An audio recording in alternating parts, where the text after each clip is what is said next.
Hello guys, good evening to all of you. Once again, welcome back on my YouTube channel Learn with Concept by Archana Vishwakarma. Now it's me signing in. आप सभी better होंगे I think, सभी अपने घरों में होंगे due to the कोविड-19 और कुल मिला के एग्ज़ाम की डेट आ गई है तो आप पढ़ाई भी कर रहे होंगे और मैं कोशिश कर रही हूँ कि मेरे वीडियोस के थ्रू आपको मैक्सिमम हेल्प हो सके बीएड फर्स्ट ईयर कोर्स के रिगार्डिंग।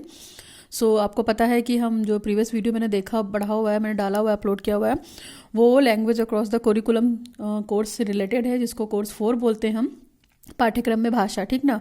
तो उसमें मैंने कॉमन चीज़ें आपको बेसिक चीज़ें डिस्कस कर दी है कि लैंग्वेज क्या है, लैंग्वेज की कैरेक्टरिस्टिक्स क्या है, नेचर्स क्या है, फीचर्स क्या है, उसके अलावा लैंग्वेज की इंपॉर्टेंस क्या है। और उसके अलावा अगर हम आपकी सिलेबस के अकॉर्डिंग बात करेंगे, लैंग्वेज यूनिट 1 में लैंग्वेज पॉलिसीज़ है ना, कि भाषा के लिए क्या क्या नीतियाँ बनी हुई हैं, क्या क्या पॉलिसी हैं आपके कॉन्स्टिट्यूशन में। तो उससे रिलेटेड मैंने एक टॉपिक का वीडियो अपलोड किया हुआ है जो कि 3 लैंग्वेज फार्मूला था और अब मैंने काफ़ी डिटेल में वो वीडियो दिया हुआ है, बहुत सारा समझाया हुआ है, एक्सप्लेनेशन बहुत अच्छे से दिया हुआ है। तो अगर आप वो वीडियो नहीं देखे हैं तो आप उस वीडियो को देखिएगा, आपको 3 लैंग्वेज फार्मूला में उसके अलावा और कहीं से पढ़ने की ज़रूरत नहीं पड़ेगी, सारा कॉन्सेप्ट आपका क्लियर हो जाएगा 3 लैंग्वेज फार्मूला वाला वीडियो देख के, ठीक है।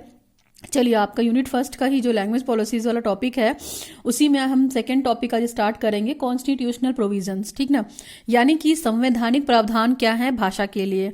ओके, हम जो डिस्कस करेंगे यहाँ पे कि बहुत सारे प्रोविजन डिस्कस करेंगे जो हमारे इंडियन कॉन्स्टिट्यूशन ने लैंग्वेज के लिए और शिक्षा के लिए दिया हुआ है। तो बेसिकली हम यहाँ पे लैंग्वेज से रिलेटेड जितने भी कॉन्स्टिट्यूशन है उसकी बात करेंगे हम यहाँ ना, ठीक ना।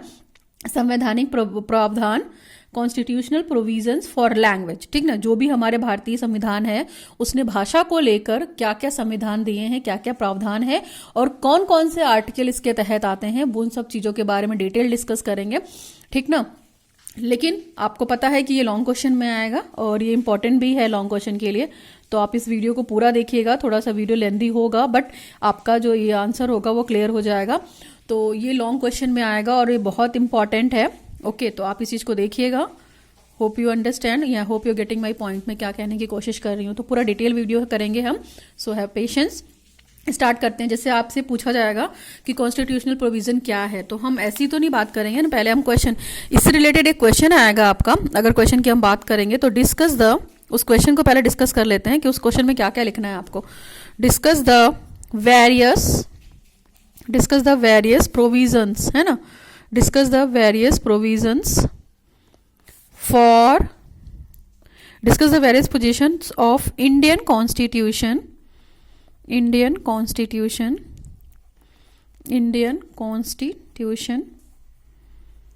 For language. ओके, ये आपका एक क्वेश्चन निकल कर आता है, तो इस क्वेश्चन को आप देखिएगा। यहाँ पे आपको क्या करना है, यहाँ पे जो discuss the various provisions of Indian constitution for language, यानी कि आपको यहाँ पे क्या देना है, जितने भी संवैधानिक प्रावधान है भाषा को लेकर, वो सारी चीज़ें आपको डिस्कस करनी है, ठीक। तो जाहिर सी बात है, यहाँ पे इंडियन कॉन्स्टिट्यूशन आया तो हम डायरेक्टली लैंग्वेज के बारे में तो बात नहीं करेंगे। मैंने हमेशा बताया कि एक लॉन्ग क्वेश्चन आपको स्टार्ट करने के लिए सबसे पहले इंट्रोडक्शन देना पड़ेगा। तो सबसे पहले जो हम यहाँ पे इंट्रोडक्शन देंगे वो किसका देंगे, आपको अच्छे से पता है, इंडियन कॉन्स्टिट्यूशन, है ना। इंडियन कॉन्स्टिट्यूशन की बात की है तो डायरेक्टली हम प्रावधान की बात नहीं कर सकते ना, इंडियन कॉन्स्टिट्यूशन। तो थोड़ा सा हम यहाँ पे अपनी बेसिक आउटलाइन लेंगे इंडियन कॉन्स्टिट्यूशन में क्या है और किन किन चीज़ों को कंटेंट या किन किन चीज़ों के फैक्ट के बारे में बात की, यानी कि हिंदी में अगर हम बात करेंगे तो भारतीय संविधान, ठीक। तो आप इस वीडियो को देखेंगे तो एक्सप्लेनेशन वाले पार्ट से आपको बहुत कुछ समझ में आ जाएगा। तो आप जानते हो इंडियन कॉन्स्टिट्यूशन क्या है, भारतीय संविधान क्या है, और इसका डिटेल वीडियो भी मिल जाएगा आपको मेरे कोर्स 2 के वीडियो में। Indian constitution contemporary Indian education से रिलेटेड जो पेपर है, जो कोर्स 2 है, वहाँ पे कॉन्स्टिट्यूशन और आर्टिकल से रिलेटेड बहुत सारे वीडियोस मिलेंगे आपको। डायरेक्टिव प्रिंसिपल्स के वीडियो मिल जाएंगे, फंडामेंटल राइट्स के वीडियो मिल जाएंगे, फंडामेंटल ड्यूटीज़ के वीडियो मिल जाएंगे। तो अगर आपको देखना होगा तो आप learn with concept by Archana Vishwakarma या contemporary Indian education playlist by Archana Vishwakarma, अगर यूट्यूब पे आप डाल के सर्च करोगे तो आपको ईजी वे में वो टॉपिक्स मिल जाएंगे। चलिए, बेसिकली हम बात करते हैं कि भारतीय संविधान क्या है। तो आपको अच्छे से पता है कि हमारा भारतीय संविधान कब लागू हुआ था, 1950 में लागू हुआ था। ये बात तो आप याद रखेंगे, है ना। डेट भी याद रख सकते हैं, 26 जनवरी, है ना, 26 जनवरी, 26 जनवरी 1950 में लागू हुआ था, ठीक। भारतीय संविधान लागू हो गया तो आपको पता है कि भारतीय संविधान की बहुत सारी बातें भी हैं। तो अपने आप में क्या है, ये सुप्रीम लॉ है ना, supreme law of India, supreme law of India यानी कि क्या है? सुप्रीम लॉ ऑफ इंडिया का मतलब है कि भारत का जो संविधान है वो सभी के लिए क्या है? नेसेसरी है। जो सुप्रीम लॉ है यानी कि सबसे बड़ा नियम है, और भारत के हर नागरिक को ये इसके संविधान में जो नियम बने हुए हैं फॉलो ही करने पड़ेगा। तो Indian constitution of India is the supreme law of India, है ना। जो भारतीय संविधान का सबसे बड़ा लॉ है वो सुप्रीम लॉ है और सर्वोच्च लॉ है। तो भारत में जितने भी नागरिक रह रहे होंगे वो सारे इस नियमों को फॉलो करेंगे, ठीक। और आपको ये भी पता है कि भारतीय संविधान में क्या है? हमारे बहुत सारे डॉक्यूमेंट्स भी हैं, है ना। डॉक्यूमेंट्स भी हैं, मतलब ऐसा नहीं है कि कुछ भी लिख के दे दिया गया, बहुत सारे डॉक्यूमेंट्स हैं, बहुत सारा पेपर वर्क है, ठीक। डॉक्यूमेंट्स भी हैं। इसके अलावा भारतीय संविधान हमारा फ्रेमवर्क भी है ना। फ्रेमवर्क है किसका? फ्रेमवर्क है फ्रेमवर्क ऑफ इंडिया, है ना। भारत का पूरी तरीके से क्या है? एक ढांचा है ना। हमने आपको जब बताया था तो आपको बताया था कि इंडियन कॉन्स्टिट्यूशन में क्या है? फ्रेमवर्क ऑफ इंडिया, यानी कि भारत का एक ढांचा है। फ्रेमवर्क में वो सारी चीज़ें मेंशन है, डॉक्यूमेंट में वो सारी चीज़ें मेंशन है जो भारत की स्पेसिफिक क्वालिटी हैं, है ना। प्रियम्बल ऑफ इंडिया, है ना। भारतीय कॉन्स्टिट्यूशन की बात करेंगे तो preamble of India. Preamble of India का मतलब भारत की जो प्रस्तावना है ना। भारत की जो प्रस्तावना है उसके बारे में बात करता है कौन? हमारा भारतीय संविधान, ठीक ना। इसके अलावा अगर हम देखेंगे तो बहुत सारे पॉलिटिकल इश्यूज हैं, गवर्नमेंट इंस्ट्रक्शंस हैं इसमें। गवर्नमेंट इंस्ट्रक्शंस यानी कि जो सरकार के द्वारा नियम दिए गए हैं, बनाए गए हैं, वो हैं। इसकी बात कर सकते हैं हम कॉन्स्टिट्यूशन में। इसके अलावा अगर हम और डिटेल में जाएंगे तो हमारे फंडामेंटल पूरा अगर आपको दिख रहा हो तो एक मिनट रुकिए। हमारे क्या है? फंडामेंटल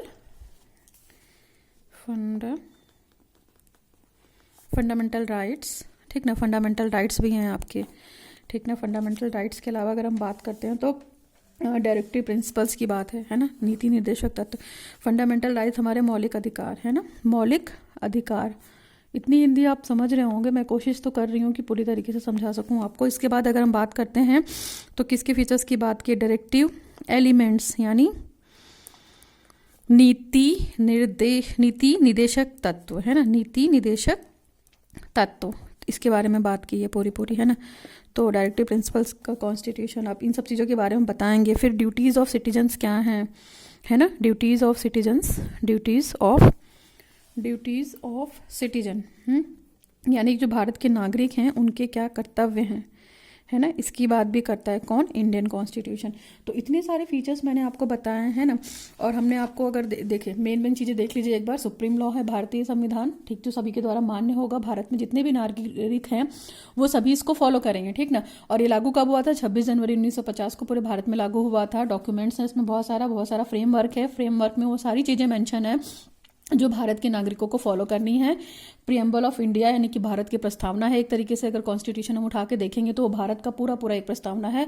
इसके अलावा गवर्नमेंट ने बहुत सारे इंस्ट्रक्शन दे रखे हैं, निर्देश दे रखे हैं, वो हैं। फिर फंडामेंटल राइट्स यानी हमारे मौलिक अधिकार क्या हैं उनकी बात की है। फिर डायरेक्टिव प्रिंसिपल्स की बात की है। डायरेक्टिव प्रिंसिपल यानी नीति निर्देशक तत्व। फिर इसके बाद citizen duties of this citizen यानी कि भारतीय नागरिकों के कर्तव्य क्या है, इनके बारे में बात की गई है। और एक चीज़ आपको और पता होना चाहिए कि ये जो है वो सबसे लॉन्गेस्ट रिटन कॉन्स्टिट्यूशन है ना। भारत का संविधान सबसे बड़ा संविधान है। भारत का संविधान क्या है? सबसे बड़ा रिटन संविधान है, सबसे बड़ा लिखित संविधान एक तरीके से बोल सकते हैं। ये मोटी बात आप रख सकते हैं, लिखित संविधान है, ठीक ना। तो पूरे धरती पे अगर हम बात करेंगे तो सबसे बड़ा संविधान जो रिटन संविधान है वो रिटन कॉन्स्टिट्यूशन किसका है? इंडिया का। It is the longest written constitution of any country on the earth, यानी कि पृथ्वी पे जितनी कंट्री हैं उनमें से सबसे बड़ा संविधान किसका है? भारत का है। तो ये चीज़ हो सकता है आप जानते हो, ठीक। थोड़ा सा और इंडियन कॉन्स्टिट्यूशन के बारे में पढ़ने की कोशिश करते हैं। अगर हम और इंडियन कॉन्स्टिट्यूशन के बारे में जानना चाहेंगे तो कुछ बातें और यहाँ डिस्कस कर लीजिए इस क्वेश्चन को डिस्कस करने से पहले। इंडियन कॉन्स्टिट्यूशन या भारतीय संविधान। तो देखिए भारतीय संविधान की अगर हम बात करते हैं तो इसके जो चेयरमैन थे कौन थे? वो चेयरमैन बताइए कौन थे आपको पता है, ठीक है। डॉक्टर BR अम्बेडकर, ठीक ना। BR अम्बेडकर, डॉक्टर भीमराव अम्बेडकर इसके क्या थे? इसके चेयरमैन थे, ठीक ना। इन्होंने ही क्या करा था? इसका ड्राफ्ट पेश किया था। इस ड्राफ्ट में वो सारी चीज़ें मेंशन की थी कि जो भारत की मतलब ड्राफ्टिंग कमेटी में कौन थे? जो ड्राफ्टिंग कमेटी थी ठीक ना। तो कौन उसके मेंबर थे, यही थे, ठीक ना। ये ड्राफ्टिंग कमेटी इन्होंने ही दी थी और डॉक्टर भीमराव अंबेडकर ने ही इस संविधान की नींव रखी थी, ठीक ना। और इसी को इन्होंने बनाया था। तो जाहिर सी बात है कि इसमें बहुत सारे क्या नियम दिए होंगे, बहुत सारे रूल्स बनाए होंगे भारतीयों के लिए, जो भारतीयों के भविष्य के हिसाब से बहुत अच्छे होंगे, ठीक ना। तो कुछ मेजर मेजर चीज़ों की बात करते हैं, उस नियम में क्या क्या था। हालांकि मैं इस वीडियो में बता चुकी हूँ आपको, इससे पहले वाले जो मेरे वीडियोस पढ़े हैं उसमें देखिएगा। तो कॉन्स्टिट्यूशन अगर कॉन्स्टिट्यूशन में बहुत सारी चीज़ें डिक्लेयर हुई थी, मैंने बात की ना कि जैसे वो reason, rules, regulation, constitution declares. तो इसने बहुत सारी चीज़ें बताई। तो बहुत सारी चीज़ों में सबसे पहले तो इन्होंने ये बताया कि इंडिया क्या है, सोवेरिजन कंट्री है। भारतीय क्या है, भारत एक प्रभुता संपन्न देश है, ठीक। प्रभुता संपन्न देश यानी कि हर चीज है भारत के पास। दूसरा जो टर्म दिया था इन्होंने, सोशलिस्ट था। ये सारे टर्म्स मैं पहले पढ़ा चुकी हूँ, बट एक बार आप रिवाइज कर लीजिए। सोशलिस्ट यानी कि सामाजिक, क्या है, सामाजिक चीज़ों से जुड़ा हुआ है भारत देश, ठीक ना। भारत क्या है, पहला तो सामाजिक मतलब प्रभुता संपन्न है, दूसरा क्या है, सोशलिस्ट यानी कि सामाजिक है। फिर इसके बाद हम बात करते हैं सेक्युलर की बात की है, यानी कि भारत धर्मनिरपेक्ष राज्य है। धर्मनिरपेक्ष मतलब यहाँ पे बहुत सारे धर्मों के लोग रहते हैं, धर्मनिरपेक्ष। इसकी बात की हमारे कॉन्स्टिट्यूशन ने। और इसके अलावा अगर हम देखेंगे तो डेमोक्रेटिक एक वर्ड था, डेमोक्रेटिक यानी कि लोकतंत्र, है ना। लोकतंत्रात्मक राज्य है भारत, लोकतंत्रात्मक राज्य था, ठीक। नेक्स्ट अगर हम बात करेंगे तो रिपब्लिक, है ना, यानी कि रिपब्लिक का मतलब क्या हुआ यहाँ पे, भारत जो है वो गणतंत्र राज्य है, ठीक। तो इतने सारे पॉइंट्स हैं, ठीक। ये 5 पॉइंट याद रखिएगा आप। सोवेरिजन था यानी कि प्रभुता संपन्न कंट्री है।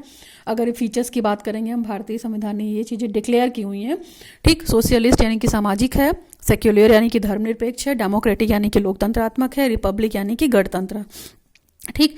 नेक्स्ट अगर हम बात करते हैं, इसमें बहुत सारे फीचर्स और भी हैं, अगर आप जोड़ना चाहेंगे, जो चीज़ें जोड़ी हैं यहाँ पे, जस्टिस की भी बात की गई है ना, न्याय की बात की गई है। मतलब उनका ये कहने का मतलब है कि भारत के जितने नागरिक हैं सभी के साथ न्यायपूर्वक व्यवहार किया जाए, ठीक है। इसके बाद इक्वलिटी की बात की है उन्होंने, है ना, इक्वलिटी यानी समानता की बात की है। भारत, उनका ये कहना था कि समानता का अधिकार भी मिला हुआ है। मतलब भारत के जो हमारे, अगर हम बात करते हैं जो हमारे राइट्स हैं, फंडामेंटल राइट्स हैं, मौलिक अधिकार है, तो उसमें इक्वलिटी है ना, लॉ ऑफ इक्वलिटी है, लॉ ऑफ जस्टिस है, तो ये सारे लॉ हैं।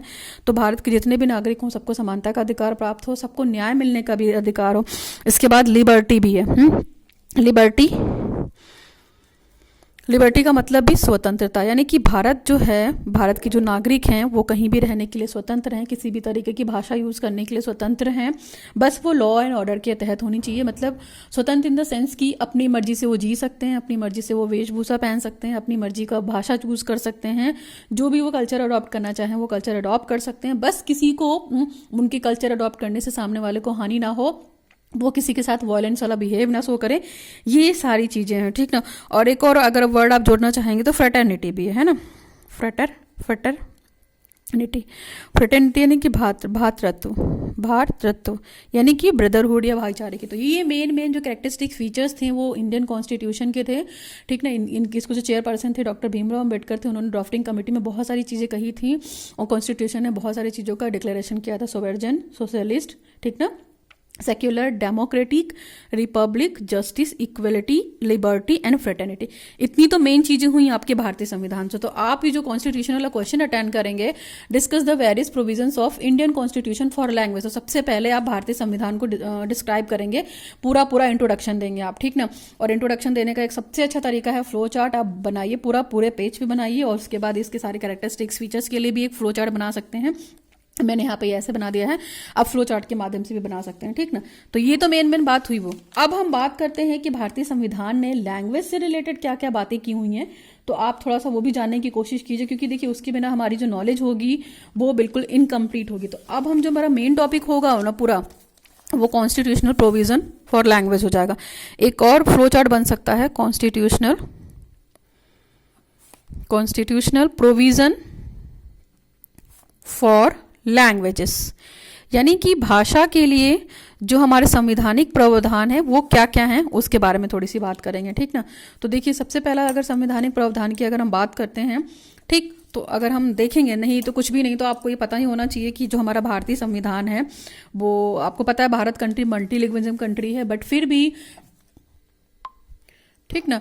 अभी जो डिस्कस करेंगे हम basically constitutional provision for language, यानी कि जो हमारा संवैधानिक प्रावधान है भाषा के लिए वो क्या क्या है और क्या क्या कहता है हमारा भारतीय कॉन्स्टिट्यूशन। तो आप दो तीन चीज़ें याद रखिएगा, मैं यहाँ पे डिस्कस करूंगी, लेकिन बहुत इंपॉर्टेंट है, ठीक ना। इंपॉर्टेंट इन द सेंस कि मैं ये डिस्कस करूंगी कि कौन सी लैंग्वेज कितनी है और कभी कहाँ पे ऐड हुई है, तो ये आपकी नॉलेज के लिए है। तो वीडियो पूरा देखिएगा तभी आपको चीज़ें क्लियर हो पाएंगी, ठीक ना।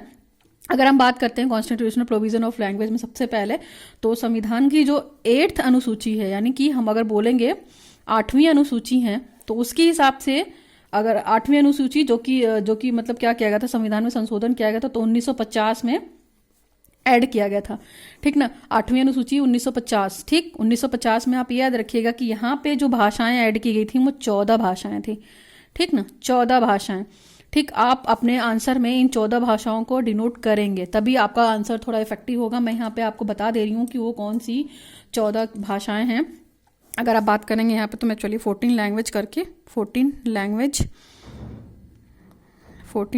या भाषाएं, ठीक ना, 14 लैंग्वेज या भाषाएं, 14 जो भाषाएं हैं उनको मैं बता देती हूँ 1 2 3 करके, आपको समझ में आ जाएगा, ठीक ना। तो देखिए, सबसे पहली जो अगर हम भाषा की बात करते हैं तो सबसे पहले है असमिया, ठीक ना। नंबर 2 पे असमिया है। नंबर 2 पे क्या है आपका बांग्ला, ठीक ना, बांग्ला भाषा भी है। फिर तीसरी भाषा की अगर हम बात करते हैं तो Gujarati, okay, hope you understand. चौथी जो भाषा थी आपकी वो हिंदी, ठीक। फिर नेक्स्ट अगर हम बात करते हैं नंबर 5, उसमें कन्नड़, ठीक ना, कन्नड़। इसके बाद अगर हम 6 वाली बात करते हैं, कन्नड़ के अलावा कश्मीरी, कश्मीरी भाषा भी बोली जाती थी। फिर नेक्स्ट बात करेंगे अगर हम पॉइंट नंबर 7 में, तो 7 में हम मलयालम भाषा भी यूज़ होती थी। अगर हम नेक्स्ट बात करेंगे 8th लैंग्वेज, तो 8th लैंग्वेज हमारा मराठी, ठीक ना। आपको ये टेबल बनाना पड़ेगा, अगर आप ये टेबल बनाएंगे तो आपका आंसर डेफिनेटली बहुत इफेक्टिव होगा। मराठी, उड़िया थोड़ा याद करना पड़ेगा, याद हो जाएगा, कोई इशू नहीं है, ठीक ना। ये 9 हो गया उड़िया। 10th क्या हुई आपकी, 10th वाली जो लैंग्वेज हुई वो पंजाबी, ठीक ना, पंजाबी हो गई। इसके अलावा नेक्स्ट अगर आप लैंग्वेज देखेंगे 11th, तो 11th लैंग्वेज में अगर मैं बात करूँ तो संस्कृत भी थी, ठीक ना। इन 14 भाषाओं में बहुत सारी मेन कॉमन भाषाएं थी, ठीक ना। नंबर 12, अगर 12 की अगर हम बात करते हैं संस्कृत के अलावा, ठीक ना, संस्कृत के अलावा क्या, तमिल भी थी उस समय पे, जो 14 भाषाएं थी। फिर अगर 13वीं भाषा की बात करते हैं तो तेलुगु थी शायद, ठीक ना, तेलुगु, आप एक बार देख लीजिएगा, मुझे जितनी याद है मैं वो बता रही हूँ। तेलुगु के अलावा उर्दू लैंग्वेज का भी डेवलपमेंट था। तो ये 14 भाषाएं, आप इसका पूरा अच्छा सा फ्लो चार्ट बनाइएगा। और ये किसके रिगार्डिंग है, 8वीं अनुसूची में जोड़ा गया है 1950 के तहत। जो संविधान की 8वीं अनुसूची थी 1950 में, उसको इंगित किया गया था। वहाँ पे कितनी लैंग्वेज थी, ये 14 लैंग्वेज याद करिएगा, ठीक ना। पहली असमिया है, बांग्ला, गुजराती, हिंदी, कन्नड़, कश्मीरी, मलयालम, मराठी, उड़िया, पंजाबी, संस्कृत, तमिल, तेलुगु, उर्दू, ठीक। आप इन 14 भाषाओं का बढ़िया सा फ्लो चार्ट बनाइएगा। ये तो हुई पहली बात, ठीक ना। नोट नंबर 1 एक हुआ, आप इसको एज अ नोट याद कर सकते हैं, नोट नंबर 1। तो आप वीडियो पूरा ही देखेंगे तभी आपको समझ में आएगा और चैप्टर इंटरेस्टिंग भी लगेगा। तो ये नोट 1 हो गया। नोट 1 में हमने इतनी बात की कि इस अनुसूची के तहत 1950 में कौन कौन सी भाषाएं इंगित की गई। तो यहाँ पे टोटल लैंग्वेज की अगर हम बात करेंगे तो वो कितनी है, 14। इस चीज़ को ध्यान रखिएगा, 14 भाषाएं, ठीक ना।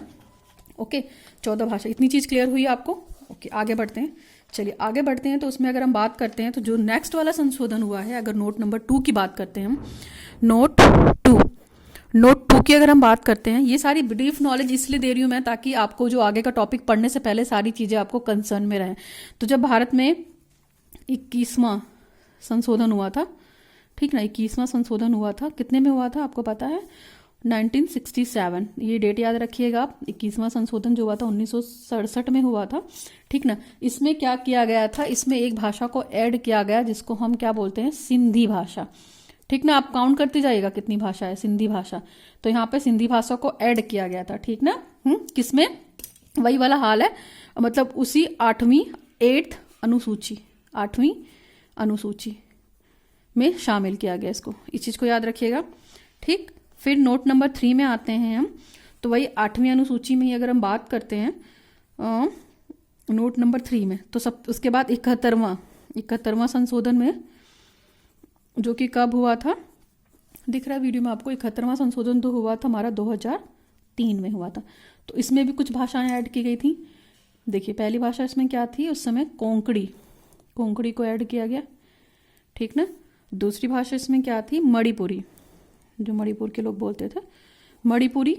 तीसरी भाषा नेपाली, ठीक ना। ये 3 भाषाएं ऐड की गई किसके तहत, आपकी ये 8वीं 8th अनुसूची के तहत। 8th अनुसूची में ही सारी भाषाएं इंडिकेट की गई हैं, ठीक ना। बस टाइम के अकॉर्डिंग इनका नंबर चेंज हुआ है, ठीक ना। 8वीं अनुसूची में जब 21वां संशोधन हुआ जो कि 1967 में हुआ, तो सिंधी भाषा को ऐड किया गया। फिर 71वां संशोधन हुआ 2003 में, वहाँ पे कोंकणी भाषा ऐड की गई, मणिपुर और नेपाली 3 भाषा यहाँ पे ऐड की गई। अब आप नेक्स्ट वाले नोट में आ जाइए अपने, अगर मैं बात करूंगी तो नेक्स्ट नोट में अगर हम बात करते हैं सबसे लेटेस्ट वाला 92वें संशोधन में, ठीक ना। 92वें संशोधन में 2003, एक मिनट, इसकी लैंग्वेज 2003 नहीं होगी, 71वां संशोधन 2003 नहीं होगा, 1992 होगा, सॉरी फॉर द मिस्टेक। आप 1992 याद रखिएगा, ठीक ना। 1992 जो ये भारत की जो प्लान ऑफ एक्शन आया था ना, जिसको रिवाइज किया गया, तो उस टाइम पे बहुत सारी चीज़ें ऐड हो गई थी। तो उस समय 71वां संशोधन हुआ था 1992 में, जिसमें कोंकणी, मणिपुर और नेपाली। और जब 92th अमेंडमेंट जो हुआ था 2003 में हुआ था, और इसमें भी कई भाषाएं ऐड की गई थी। इसमें तो सबसे पहले अगर हम बात करेंगे तो बोडो थी एक लैंग्वेज, दूसरी लैंग्वेज संथाली थी, सुना होगा आपने, ये बोली जाती है कहीं कहीं जगह पे साउथ उधर, ठीक ना। बोडो, संथाली, और जो तीसरी लैंग्वेज थी वो मैथिली, और अगर लास्ट में अगर बात करेंगे तो डोगरी भाषा, ठीक ना, डोगरी भाषा, ठीक ना। तो जो ये हुआ था, ये भी क्या हुआ था, ये भी 8th अनुसूची में था, ठीक ना। 8वीं अनुसूची जिसको हम बोलेंगे शॉर्ट में इंगित किया गया था, ठीक ना। तो जो 92वां संशोधन हुआ था, इसमें 2003 में अमेंडमेंट हुआ था ये, उसमें बोडो थी, ठीक ना, फिर संथाली थी, मैथिली थी, और लास्ट वाली डोगरी भाषा, ठीक ना।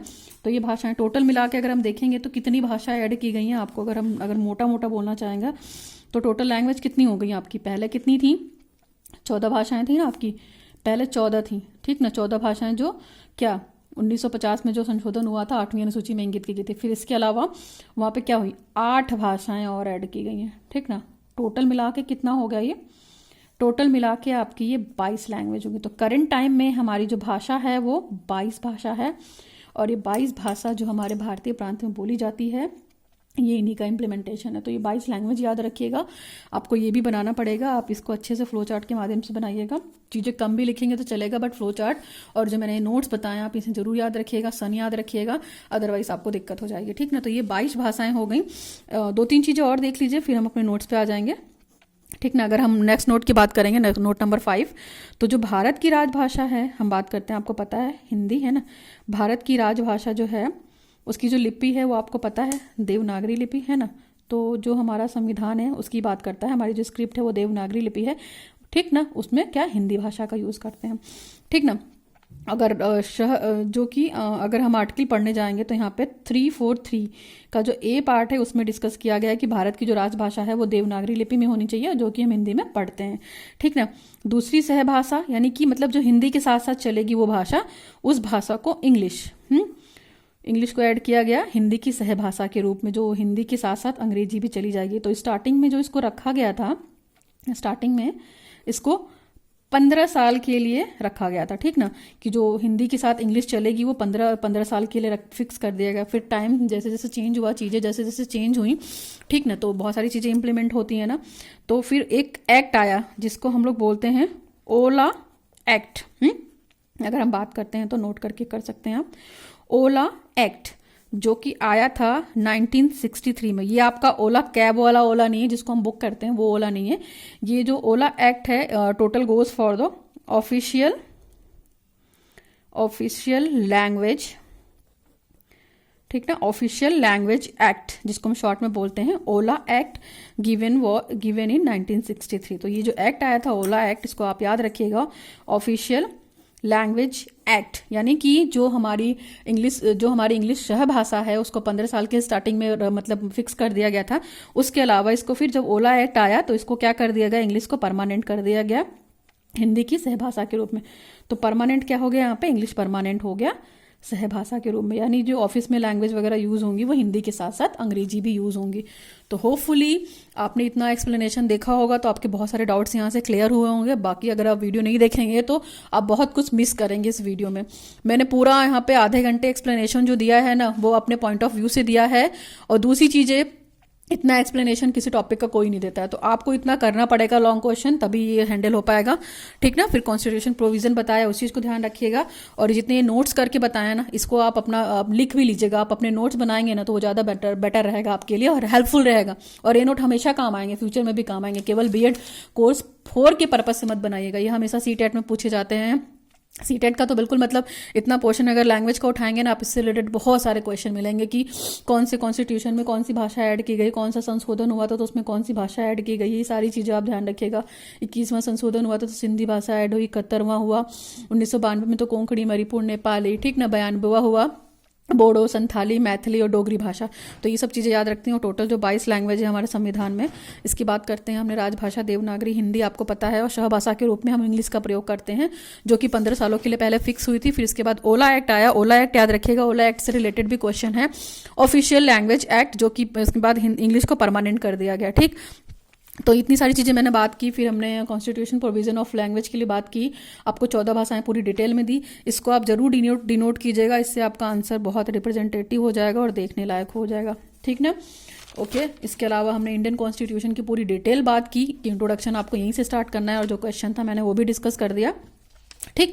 ये सारी चीज़ें आपको बताना है। चलिए फटाफट अपने नोट्स पे आ जाते हैं कि हमारा नोट्स क्या कहता है, क्योंकि देखिए अब नोट्स को भी फटाफट कंप्लीट करना है। तो चलिए, hope you enjoying my video. चलिए आगे का देखते हैं नोट्स फटाफट, विदाउट वेस्टिंग अवर टाइम।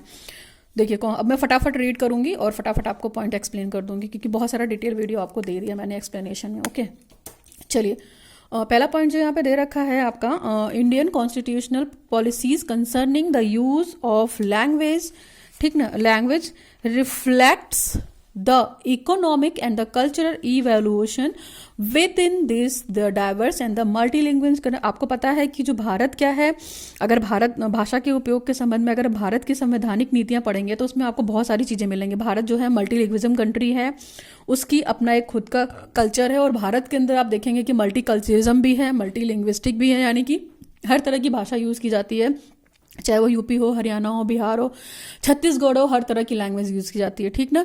अगर हम प्रावधान की बात करते हैं, number 2, there are some major constitutional provision on education in India regarding the 42 amendment to the constitution.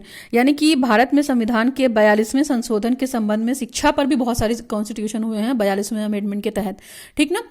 Next है, जो कि कब हुआ था, during the 1976 our constitution has been amended to the constitution. यानी कि 1976 के दौरान हमारे संविधान में जो संशोधन हुआ था उसी के बारे में हम आगे डिटेल चर्चा करेंगे, और मैंने बहुत कुछ बता दिया है आपको। The central government has been vested with the several educational responsibility. जो हमारी केंद्र सरकार है वो कई जो शैक्षिक जिम्मेदारियां हैं उसके साथ क्या करेगी, अपने कर्तव्य को निभाने की कोशिश करेगी। नेक्स्ट पॉइंट है, below are given some constitutional provisions for language on language. यानी कि अगर हम बात करते हैं तो नीचे हम यहाँ पे डिस्कस करेंगे कि क्या क्या संवैधानिक प्रावधान है या उनके विचार क्या है यहाँ पे डिटेल, यानी कि सारे आर्टिकल को डिस्कस करेंगे फटाफट 1 by 1। ओके, तो इस चीज़ को आप देखिएगा थोड़ा सा। चलिए स्टार्ट करते हैं। अगर हम सबसे पहले आर्टिकल की बात करते हैं तो यहाँ पे मैंने मतलब यहाँ पे आपको आर्टिकल तीन फॉर्मेट मिलेंगे, तो हम पढ़ते हैं फटाफट, और बाकी आप आर्टिकल आपको लर्न करना पड़ेगा। मैं यहाँ पे डिस्कस कर दूंगी कि आर्टिकल में मोटा मोटा कहा क्या गया है। लैंग्वेज सेफ गार्ड, अगर हम भाषा के उससे देखेंगे, भाषा के सुरक्षा गार्ड से देखेंगे मेन चीज़ों में, तो यहाँ पे जो मेरा पहला आर्टिकल लिखा हुआ है आर्टिकल 29 फर्स्ट, ठीक है क्या, 29(1), तो इसमें लिखा हुआ है any section of this citizen residing in the territory of India or any part of there of having a distinct language, script as culture or its own shall have the right to conserve the same। मतलब वही बात हुई कि भारत के जो राज्य क्षेत्र हैं या उनके आसपास के जो निवासी हैं वो किसी भी विभाग को अपनी भाषा, लिपि या संस्कृति को बनाए रखने का अधिकार देते हैं। मतलब आपकी जो संस्कृति यानी कि स्क्रिप्ट, अरे आपकी जो भाषा है, लिपि है, भाषा लिपि यानी जो आपकी जो लैंग्वेज है यानी भाषा, जो आपकी स्क्रिप्ट है लिपि, या जो आपका संस्कृति है वो कल्चर, यानी कि आपको किसी भी तरीके से आप अपने कल्चर को, अपनी भाषा को और अपनी लिपि को सुरक्षित रख सकते हैं। इतना अधिकार आपको कौन देता है, इंडियन कॉन्स्टिट्यूशन देता है आर्टिकल 29(1) के तहत, ठीक ना।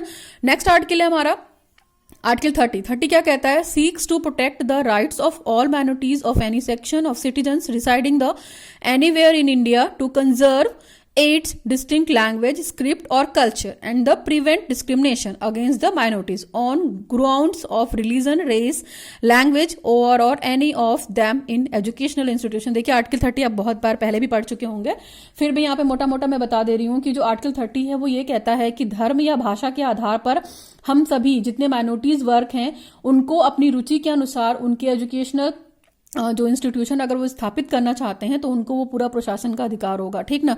उनके जो मतलब उनकी जो उनका जो धर्म है, उनका जो जाति है, उनका जो भाषा है, उनके हिसाब से उनको डिस्क्रिमिनेट नहीं किया जाएगा, है ना। ये नहीं सोचा जाएगा आर्टिकल 30 के तहत कि अगर वो किसी इंस्टीट्यूट में एडमिशन भी लेना चाह रहे हैं तो उनको हम उनके साथ भेदभाव नहीं करेंगे। और दूसरी चीज़ ये भी कहता है कि जो हमारे माइनॉरिटीज़ वर्ग हैं वो अपने इंटरेस्ट के अकॉर्डिंग जितने भी एजुकेशनल संस्थाएं हैं उनकी वो स्थापना कर सकते हैं और उनका प्रशासन का अधिकार उनका खुद का होगा, ऑटोनॉमस होगा, ठीक ना। इस चीज को याद रखिएगा। ये तो था हमारा आर्टिकल लैंग्वेज सेफ गार्ड। तो आप टर्म्स के हिसाब से लिखोगे तो बहुत अच्छा रहेगा। भाषा सुरक्षा के हिसाब से 2 आर्टिकल आए आपके। दूसरा है इंस्ट्रक्शन इन मदर टंग। इंस्ट्रक्शन इन मदर टंग यानी कि जो हमारा वो निर्देशन होगा वो मातृभाषा के टर्म में होगा। तो इसमें आर्टिकल 26(1) है। इसमें देखिए दे रखा है कि any section of the citizen of residing in the territory of India or any part of their of having a distinct language, script or culture on its own shall have the right to conserve the same।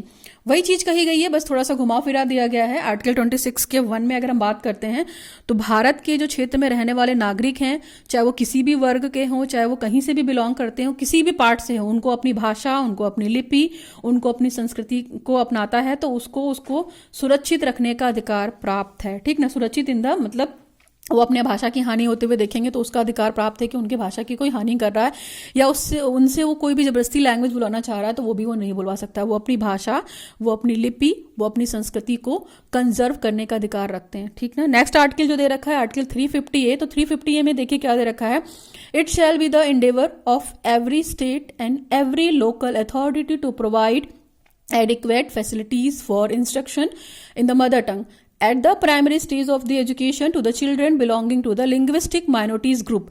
इनका सीधा सीधा कहने का ये मतलब है article 350A का कि जो मातृभाषा है उसको प्राथमिक शिक्षा, मतलब जो हमारी प्राइमरी लैंग्वेज है, अगर हम देखा जाए तो प्राइमरी लैंग्वेज के थ्रू या प्राइमरी एजुकेशन या एलिमेंट्री एजुकेशन जो है उसमें मातृभाषा से रिलेटेड जितनी भी सुविधाएं होंगी वो स्थानीय प्रशासन का हक होगा। यानी कि जो हमारा मान लीजिए जो भी हमारी गवर्नमेंट है उस एरिया की या उस लोकल एरिया की, तो कोशिश की जाएगी कि बच्चों को जो शिक्षा दी जा रही है एलिमेंट्री एजुकेशन की वो मातृभाषा के माध्यम से दी जाए। अगर इंग्लिश भी है तो उसको ट्रांसलेट करके बताने का जिम्मेदारी किसका है? प्रशासन का है, वहां के स्कूल प्रबंधक का है। तो इस चीज के बारे में बात किया गया है, ठीक ना। इसके बाद अगर हम बात करते हैं आर्टिकल 351। 351 क्या कहता है? स्टुपुलेट्स द गवर्नमेंट, ठीक ना। आप आई थिंक 350 आप समझ गए होंगे कि 350 में क्या बात की गई है, ठीक ना। तो मैंने यहाँ पे डिस्कस कर दिया है बट आप इसको ध्यान रखिएगा।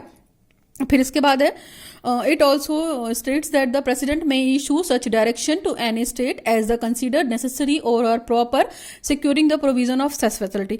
यानी कि ये पूरी तरीके से स्टेट की रिस्पॉन्सिबिलिटी होगी, स्टेट की जो प्रेसिडेंट है उसकी रिस्पॉन्सिबिलिटी होगी कि जो बच्चे को वो किसी भी स्टेट का हो, कहीं का भी हो, जो उसको शिक्षा दी जा रही है उसको उससे रिलेटेड प्राइमरी एजुकेशन से रिलेटेड उसको जो शिक्षा दी जाए वो मातृभाषा में दी जाए और उसको वो सारी फैसिलिटी प्रोवाइड की जाए अगर वो लिंग्विस्टिक माइनॉरिटीज भी है तो, ठीक ना। नेक्स्ट आर्टिकल हमारा क्या कहता है? 351 आर्टिकल में देखिए क्या कहा गया है। 351 में अगर हम सिंपल से अगर हम जो जानते हैं 351 में तो अपनी हिंदी की जो भाषा है, हमारी हिंदी जो भाषा है राजभाषा, उसका प्रचार प्रसार करना है। अगर हम मतलब लोगों के हिसाब से देखेंगे कि टैग उसका ये क्या है, 351 हमें यही कहता है कि हमारी जो हिंदी भाषा है, मातृभाषा, हिंदी भाषा, राजभाषा, उसका प्रचार और प्रसार करना। लेकिन यहाँ पे डिटेल थोड़ा सा मैं बोल दे रही हूँ आपको, आप समझ लीजिएगा। और आप आर्टिकल से रिलेटेड बहुत सारी चीज़ें नेट से भी पढ़ सकते हैं, लेकिन मैंने लैंग्वेज से रिलेटेड कोई भी आर्टिकल नहीं छोड़ा है। मैंने सबका डिटेल आपको दिया हुआ है, एक्सप्लेनेशन भी दे दिया है, ठीक ना। बस वीडियो आपको सुनने की देर है और अगर आप वीडियो नहीं सुनेंगे तो फिर भाई मैं आपके घर पे आकर नहीं बता सकती हूँ। वीडियो सुनेंगे तो डेफिनेटली आपको यहाँ से नॉलेज मिलेगी। Article 351 stipulates that the government is to promote the spread of Hindi language, Hindi language in such a way that it may be served as a medium of expression for the composite culture of India ठीक ना, and the secure its enrichment by the assimilating the form style expression used in the Hindustani, है ना, and the other language of India. तो देखिए ये चीज़ें क्या determine करती हैं, मतलब ये निर्धारित करता है कि जो सरकार है, सरकार हिंदी भाषा के प्रचार प्रसार को इस तरह से बढ़ावा दे कि भारत की जो पूरी जनता है ना, उसकी संस्कृति के लिए वो अभिव्यक्ति मिले, और जितनी भी चीज़ें वो सीख रही है अपनी संस्कृति से रिलेटेड, उसका जो माध्यम क्या हो, उसका माध्यम जो हो उसका मदर टंग हो, ताकि मैक्सिमम से मैक्सिमम लोग क्या करें, हिंदी भाषा का यूज़ करें, ठीक ना, अपनी मदर टंग का यूज़ करें, और जो अपना वो काम कर रहे हैं ना उसी भाषा के माध्यम से करें, ताकि क्या हो, हिंदी भाषा समृद्ध हो, है ना, उसका प्रचार प्रसार हो। और जब हिंदी भाषा समृद्ध हो जाएगी तो लोग उसकी अभिव्यक्ति भी करेंगे, अपने विचारों को उसी भाषा के माध्यम से एक्सप्रेस करेंगे और उसको आत्मसात भी करेंगे। जैसे हिंदुस्तानी और भारत की बात करते हैं तो हिंदुस्तानी और भारत की अन्य भाषा में प्रयुक्त होने वाली जो शैलियाँ होती हैं, जो अभिव्यक्तियाँ होती हैं, जो चार्ट्स वगैरह होते हैं, मैपिंग वगैरह होती हैं ना, हमारी एक वोकैबुलरी होती है, डिक्शनरी होती है, तो वो सारी चीज़ें संस्कृत में भी हैं, है ना। और अगर दूसरी भाषा के लिए देखा जाए तो हिंदी तो है ही है, ठीक। तो इन सब चीज़ों की बात करता है आर्टिकल 51। ओवरऑल बस कहने का अगर हम मोटा निचोड़ देखेंगे 351 में, तो अपने मातृभाषा का प्रसार और प्रसार करना। Okay, now we come to the next article. मैंने बोला था वीडियो थोड़ा लंबा होगा, लेकिन आप ध्यान दीजिएगा। आर्टिकल नेक्स्ट है। नेक्स्ट आर्टिकल में मैंने ये सारी चीज़ें बता दी है कि संस्कृति और जो सेकेंडरी होगी दूसरी माध्यमिक लैंग्वेज के लिए यूज़ कर सकते हैं, तो ये चीज़ें मैंने क्लियर कर दी है। थर्ड पार्ट जो हमारा होगा, देखिए पहला हमारा लैंग्वेज सेफ गार्ड था, दूसरा हमारा था इंस्ट्रक्शन, जो था हमारा इंस्ट्रक्शन इन मदर टंग था, और तीसरी हेडिंग आप डालेंगे प्रमोशन ऑफ हिंदी, ठीक ना, कि अलग अलग हेडिंग के तहत अलग अलग मैंने आर्टिकल बता दिए हैं ना। है तो पूरा देखा जाए तो अगर डिस्कस करेंगे हम यहाँ पे जो आर्टिकल मोटे मोटे, वो 343 से लेके 351, यानी कि आर्टिकल 343 से लेके 351 तक के आर्टिकल आएंगे। लेकिन इसको ऐसे डिस्कस करने से कोई फायदा नहीं है, हम उसके तहत बताना चाह रहे हैं कि अलग अलग आर्टिकल क्या क्या बात कहता है। तो प्रमोशन ऑफ हिंदी के तहत देखिए क्या है, प्रमोशन ऑफ हिंदी के तहत दे रखा है आर्टिकल 343, ठीक ना। आर्टिकल 343 क्या कहता है, 343 सिंपल सी बात करता है, stipulates Hindi in the Devanagari script as official language of the union. मैंने आपको ओला एक्ट जब बताया, ठीक ना, तो उसमें यही बात की गई थी कि मतलब जो इंग्लिश है उसको दूसरी लैंग्वेज, मतलब जो हमारा जब एक संशोधन हुआ था तो मैंने आपको एक पॉइंट बताया था ना कि आपको क्या करना है, जो हमारी स्क्रिप्ट होगी, जो हमारी देवनागरी लिपि होगी, उसकी जो स्क्रिप्ट होगी वो ऑफिशियल लैंग्वेज होगी, ठीक ना, हिंदी। यानी कि देवनागरी लिपि में हिंदी संघ की क्या होगी, राजभाषा होगी। देवनागरी लिपि में हिंदी संघ की राजभाषा होगी, ठीक ना, काम करने ऑफिशियल लैंग्वेज, जिसको हम राजभाषा बोल रहे हैं। नेक्स्ट आर्टिकल है हमारा 344। तो 344 क्या कहता है, stipulates the president empowered to constitute of the official language commission after the 5 years and made by the Hindi after the 10 years। तो मैंने वही बात आपको बताई थी कि जब ओला एक्ट आया था हमारा, तो उसमें क्या कहा गया था, हिंदी को 15 साल के लिए तो रखा गया था, लेकिन उसके अलावा जब हमारा ये एक्ट पास हो गया था तो उस एक्ट में ये कहा गया था, जो ओला एक्ट 1963 में आया था, उसमें ये कहा गया था कि जो इंग्लिश है राष्ट्र की राजभाषा, जो राजभाषा है उसकी सहभाषा के रूप में परमानेंट कर दी गई है, ऑफिशियल लैंग्वेज। ओला एक्ट जब आया था 1963 में, तो यहाँ पे वही बात की गई थी, ठीक ना, कि अगर बात करते हैं तो 5 वर्ष के बाद, फिर 10 वर्ष के पश्चात, फिर हिंदी द्वारा जितनी भी मान लीजिए प्रोग्रेस होगी, सब कुछ हो गया, तो उसको आधिकारिक भाषा के रूप में हम प्रयोग कर सकते हैं, और इसका अधिकार राष्ट्रपति ने दे दिया था।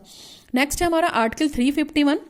351 क्या कहता है, 351 ये कहता है enjoins the union due to the promote to the spread of the Hindi language. यानी कि 351 की सिंपल सी बात करेंगे तो हर यूनियन की या हर संघ की ये ड्यूटी होगी कि वो अपने मातृभाषा का प्रचार प्रसार करे। नेक्स्ट पॉइंट दे रखा, the Indian constitution makes the provision for the development and the promotion of the Hindi as a national language.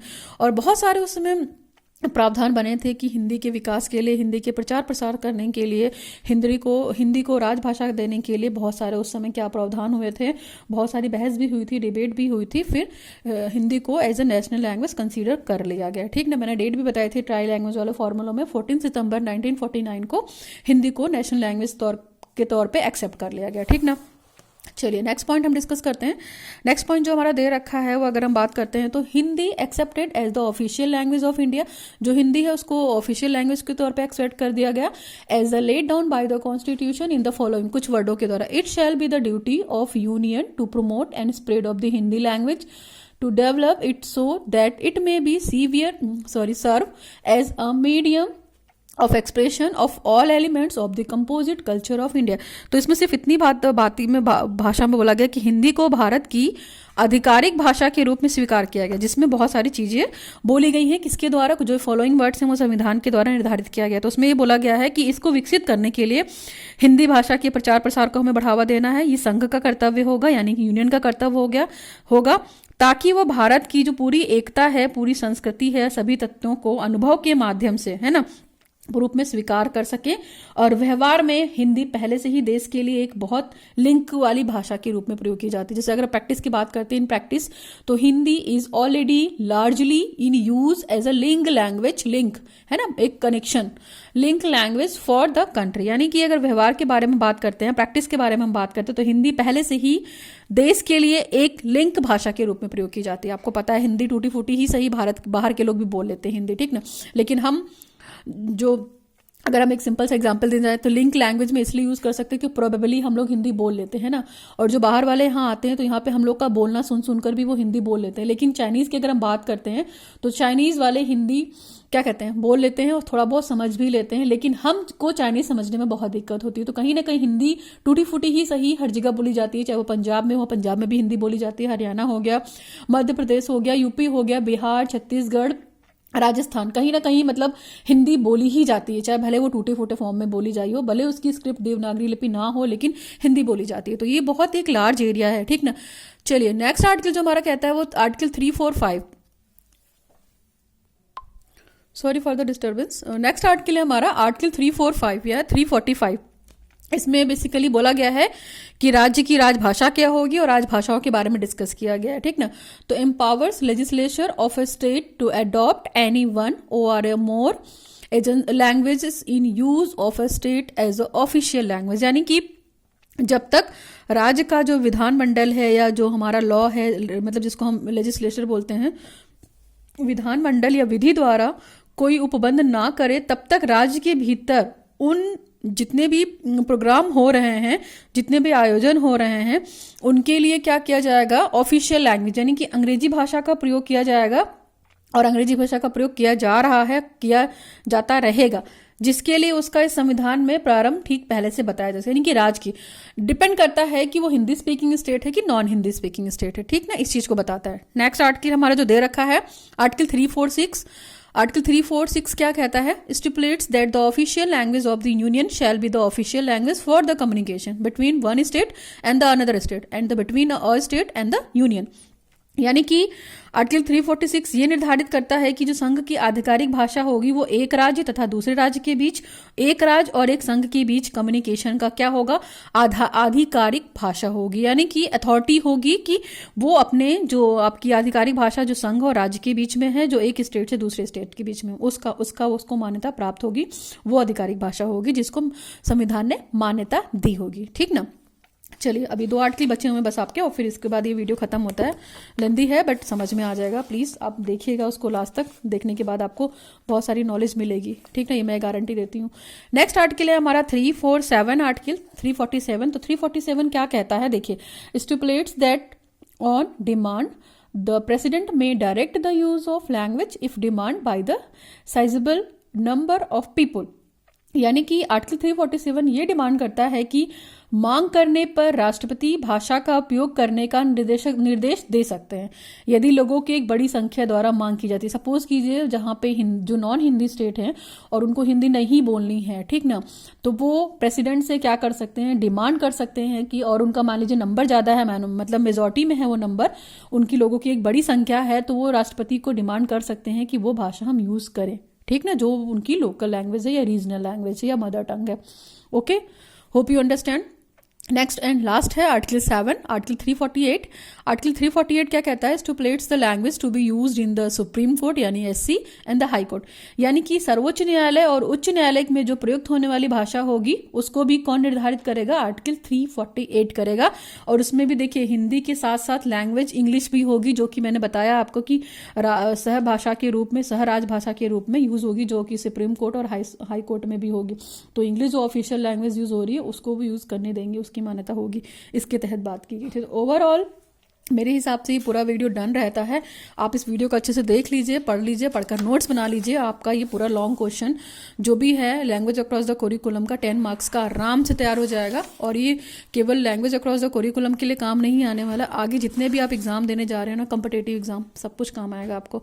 तो ये मेरा वीडियो था, ठीक ना, constitutional provisions regarding the language, है ना, लैंग्वेज के मतलब जो भाषा का प्रावधान था, संवैधानिक प्रावधान, वो क्या क्या था, मैंने वो सारी चीज़ें बताई। ठीक, ओके। तो आई थिंक आप समझ गए होंगे, और मैंने कॉन्स्टिट्यूशन से ही स्टार्ट किया था, है ना। अभी इसको दोबारा बताने की ज़रूरत नहीं है, आप देख लीजिएगा। ओके, चलिए। तो अभी आज की वीडियो थोड़ा भी हेल्पफुल रहा हो, नीडफुल रहा हो, रिक्वायर्डफुल रहा हो तो लोगों तक शेयर कीजिए। इस वीडियो को ढेर सारा लाइक दीजिए, और प्लीज़ कमेंट सेक्शन में अच्छे अच्छे कमेंट्स दीजिए, कम्युनिकेशन कीजिए, ताकि हमारे और आपका बीच का जो कम्युनिकेशन है वो थोड़ा सा बेटर हो सके। वीडियो अच्छा लगा तो शेयर कीजिए, उसको लाइक कीजिए, सब्सक्राइब कीजिए मेरे चैनल को learn with concept by Archana Vishwakarma. तो आज की वीडियो में बस करते हैं। Thanks for watching the video. Now signing off, learn with concept by Archana Vishwakarma. और जो ये कोर्स 4 की प्ले लिस्ट है, आप इसे देखिए, आपके लिए हेल्पफुल है, it's only for you. Okay, thanks for watching the video.